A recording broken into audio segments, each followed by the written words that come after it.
which was included the Jewish religion. Well, then it would be the same as me, Ashkenazi Jewish, just meaning any European descent. Yes. I'm Jewish and German, actually. The reason that I now have a British accent, unfortunately, is because of the fact that my family fled during WW2, came over here. We had to change our last name for a little bit so that we wouldn't give ourselves away.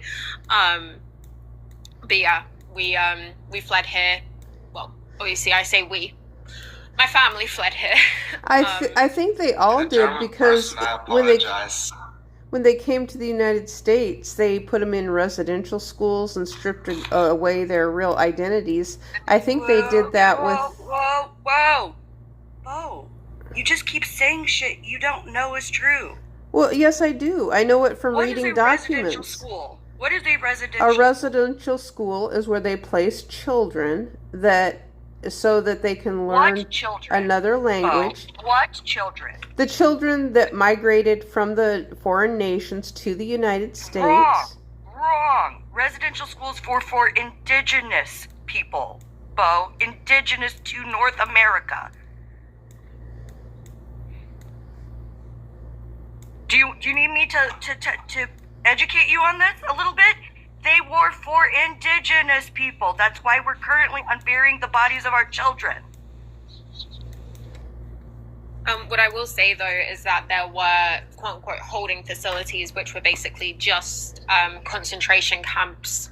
Yeah, they were called internment camps, but residential schools and internment camps. Well, then why were United States citizens placed in internment camps? Because then... Yeah. And they were then. United States citizens were in internment camps. Can you admit you were wrong about residential schools? Can you put me on the big screen? No, I'm not admitting wrong about anything about residential schools. Then I'm going to read this to you. Residential schools, also known as Indian boarding schools, were government-funded, church-run institutions established in the United States and Canada during the 19th and 20th centuries. Their explicit goal was to assimilate indigenous children, by forcefully removing them from their families, erasing their cultures, and forbidding them from speaking their native language. Where in that does it say anything about immigration? So can you admit you were wrong, Bo? No, because the people who immigrated were placed in residential schools too. Alright, Bo, if you can't admit that you're wrong, I'm gonna fucking boot you. I don't care. I really don't. I don't care. I will read this one more time, Bo. I really don't. I will read this one more time, Bo, and then you can... Oh, well then never mind.